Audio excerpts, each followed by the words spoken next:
Hello and welcome. In this video we're going to talk a little bit about how we can take multiple sets and combine them to form a new set. So we have set intersection, we have set union, and we have set difference. And we want to be able to kind of get a sense of what it means to combine multiple sets. So I'll just go ahead and write real quick what our operations are. So we have the union, and the union between two sets is written like this: A union B, that means A or B. The set intersection, which we denote by A and then the upside down U with B. And then we have the set difference, which is written as A minus B. And finally, we have one more, which is really important to note. We have the set complement. And the set complement can be written as A with a bar over it. So let's just recall by definition real quickly what these mean. So this one here would be defined as the set A union B is going to be the set of all elements X such that X is an element of A or X is an element of B. Now remember what that means, that X could be in A but not in B. It could be in B, not in A, or it could be in both A and B. The intersection is the set of all elements that those two sets have in common. So this is the set of all X such that X is both in A and X is in B. The set difference, recall, is the set of all elements that live inside of A, but not in the part where A overlaps with B. So it's basically unique to A only. Those elements are not in B. So it's how A is different than B. It's the set of all elements in which X is in A and X is not in B.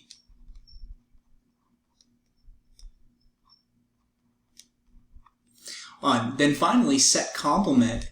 Remember, if we have a universe, we have to have some sort of universe of all the elements that we're describing. We have to have that set available to us. But without knowing that, all we can say is this is the set of all X such that X is not in A. So X is anywhere this element comes from, any set within our universe, just not A. So to combine multiple sets, let's just go ahead and look at one example. Let's say that we want to combine A and we want to intersect that with the union of B and C. So parentheses work much the same way in set theory as they do in algebra. It tells us what we're combining first. And sometimes those parentheses, depending on where they're placed, could end up giving us different sets. So the way I like to look at these is really I have two set operations. I have the intersection, and then I have the union. So because my parenthetical piece is around the union, I'm first going to construct that set. So let's go ahead and draw two Venn diagrams. Actually, we're going to go ahead and draw three Venn diagrams. And the reason we're going to do that is because, the reason we're going to do that is because in the first two Venn diagrams, we're going to show B union C and A. Then in the final Venn diagram, we're going to go ahead and combine those. So I'm going to put an intersection between these because one of these is going to be just A, is going to just represent A. The other Venn diagram is going to show the union between B and C. This way I'm breaking it up piecemeal. You could do the union first, but in the end, we're going to intersect these two sets together. So I'm going to draw a little arrow over here, and this is where our final set is going to go. So I'm going to draw three sets in here. I'm going to draw A, I'm going to draw B, I'm going to draw C. Now, one thing we should point out is these sets do not have to have this kind of overlap. We see that right here in the center, all three sets overlap. That may not always be true. For example, if you take the set of all integers with the set of all rational numbers, then there's some intersection, but then if you take the integers and the rational numbers and let's say Complex numbers, well, it's going to get a little bit tricky because complex numbers, or imaginary numbers rather, and integers are not going to have anything in common. Okay, so in this picture, all I'm going to do is I'm just going to shade what A is. So A is going to be all of what's inside of A. Now that includes the overlaps because to be inside of A does not give you any other information about whether you're in B or C or any other sets inside of that universe. So A is simply, to live inside of A is to live in any part of this green space. You got to ignore my overlaps here. Now in this second picture I'm going to draw the union between B and C. And again, I'm just going to, for the sake of argument, draw this picture in exactly the same way. Alright, so I'm going to shade the union between B and C. Well, the union between B and C is anywhere inside of B or anywhere inside of C. So anywhere inside of this circle means you're in B. Anywhere inside of this circle means you're inside of C. And the reason we're shading all of that is because we want to be in B or in C. So it could be where B and C overlap. In fact, there's a little bit of three pieces where B and C overlap with A, but still, all we have to ensure is that we're shading anything that is in B or that is in C. It does not give us any information about A. In this last picture, I'm going to combine these now. So we see that here we have this intersection operator right here in the center, and now we want to intersect these two pictures, right? So what does that mean? Well, we want to shade any regions where those two pictures have something in common, because intersection means take those two sets, and we have this picture as set 1, we have this picture as set 2. Even though this is kind of like a complex looking set because it's the union between B and C, we now want to intersect these. So what we're going to do is over here we'll write A intersection B union with C. Again, I'll draw my three sets, A, B, and C. And now I want to look at areas that these two pictures have in common. So what I can do is I can go one by one. So I can see that I have 1, 2, 3, 4, 5, 6, 7, 8 different regions within these two pictures. Now within this region, I see that if I look at this region here and I look at the same region over here, I don't see that they have that in common. They're not both shaded. That means elements that live in here are not common to elements that live in here.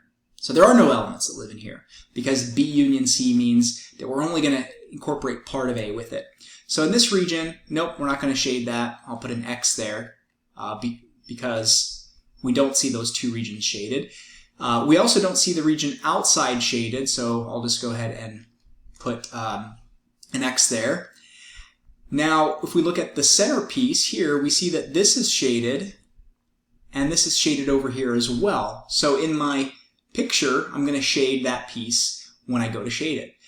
The triple intersection, where all three sets intersect here, I see that that's shaded here, it's shaded here as well. This region is not shaded here. It is shaded here, but they don't share that in common, so I'm going to put an X there. This little piece here where A and C intersect without B, that is shaded in both pictures, and this is not.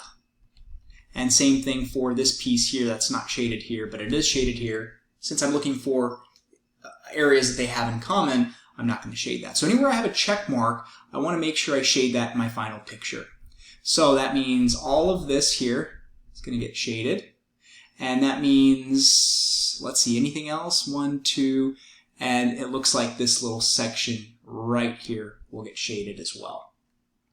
And so what we've just drawn is the intersection between A and B union C.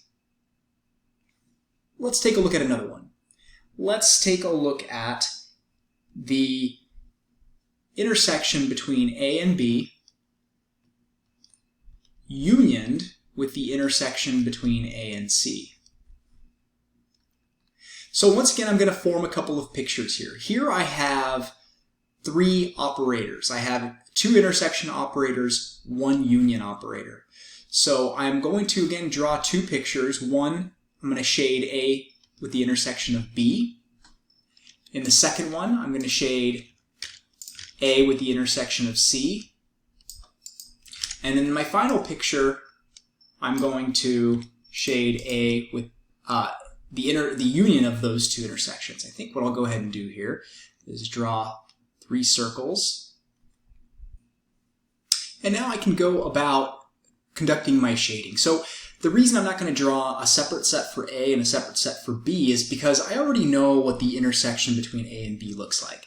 That's anywhere that A and B collectively have an overlap. That's that portion there. You kind of have to ignore C here because C is not mentioned in this intersection. It doesn't say that we're not including pieces of C, and it also doesn't say that we are including pieces of C. The intersection between A and C is going to be anywhere where this circle and this circle overlap. So to live inside of A intersection C means your element is somewhere inside of that green portion.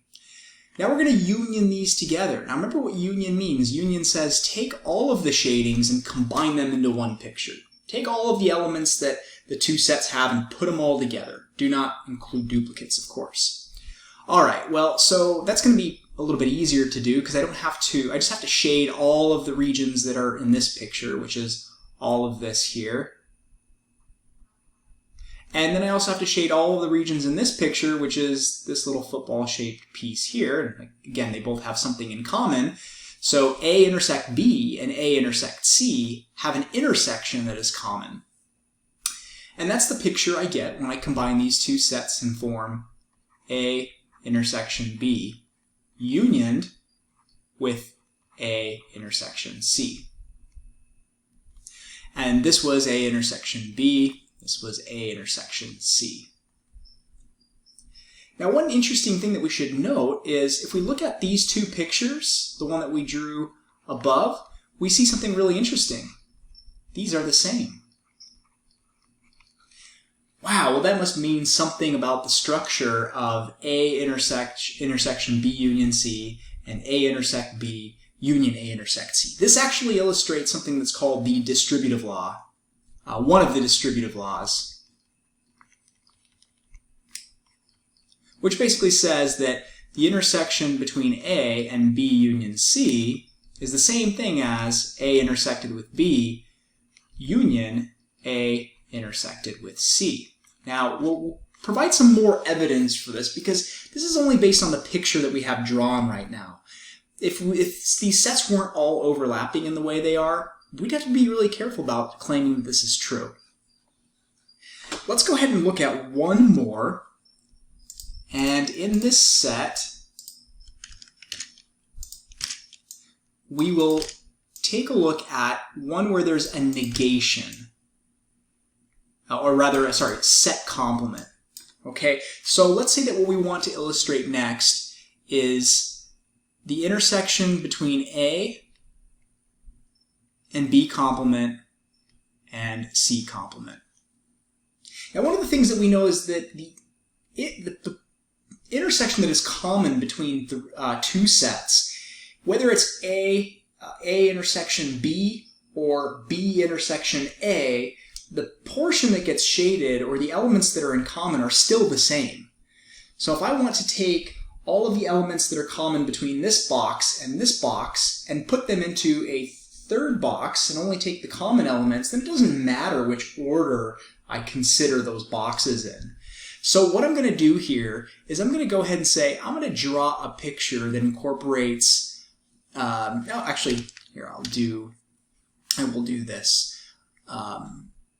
We'll draw actually 3 separate sets. So let's draw A, let's draw B complement, let's draw C complement. So A I know to be the entire portion of set A. B complement is everything that is not inside of B. So that means look at the circle B, don't shade anything in it because we're not considering elements that are in B, we're only considering elements that are outside of B. So that's going to be everything but the set B. Now you can probably kind of imagine where we're going with this. Okay, so that's all of that right there. That's B complement. Now C complement is everything that is outside of C, so in a similar sense, and there we have C complement. Everything is shaded but the circle C, everything within the universe. Now we're going to combine these three. Now this is an intersection between three sets which we have shaded, or three regions, so we're going to find the region that all three of these pictures share in common. Now I can just basically look at this one and ask myself, okay, this region is shaded here, here, and here. Therefore, it's going to be shaded in my final picture. How about this region? I'm only looking at A because there are only 4 regions shaded here. So this region is shaded here, but it's not shaded here, and it's not shaded here. It is shaded here. So to be in all 3, or what's common to all 3 of these pictures, this region is not that way. Now the triple intersection, where all 3 sets intersect, we can see that that region is not shaded in all 3 regions, therefore we're not going to consider it. This portion here is actually shaded in only 2 of the pictures, and so that's not going to be considered either, and therefore the only portion that's going to be shaded in our final picture is this portion here. Now this should be somewhat intuitive when we think about this. To be inside of A, but not inside of B and not inside of C, that means we're definitely inside of A, but we exclude any regions that are inside of B and any regions that are inside of C. So all we get is the portion of A that has no overlap in it. So this is how we go about at least getting a visual sense of when we combine multiple sets, what elements we're going to be considering.